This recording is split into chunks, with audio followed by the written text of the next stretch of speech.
গ্রামীণ স্বাদে সকলকে জানাই স্বাগত। আজকে বাড়িতে এই যে হাতে কেটে সামাই বানানো হচ্ছে, আর এটা একটা ট্র্যাডিশনাল প্রসেস। এখন এই প্রসেসটা অনেকটাই রেয়ার হয়ে গেছে।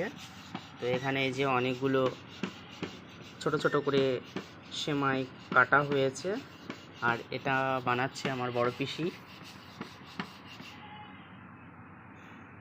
দেখো বন্ধুরা, এইভাবে কাঠিতে করে তুলে এইভাবে রাখা হচ্ছে এবং এগুলোকে রোদে শুকাতে দেওয়া হবে। কাঁচাও রান্না করা যায়, তার স্বাদ অনেকটা ভালো লাগে, তবে কাঁচা রান্না হবে না। আজকে এটাকে রোদে শুকাতে দেওয়া হবে, তারপরে রান্না হবে।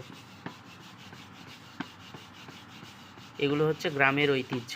এখন বিভিন্ন ধরনের মেশিন উঠেছে সামাই কাটার জন্য, যেটা ব্যবহার করা হয় সব বাড়িতেই। তাছাড়া প্যাকেটিং খাবার তো আছেই।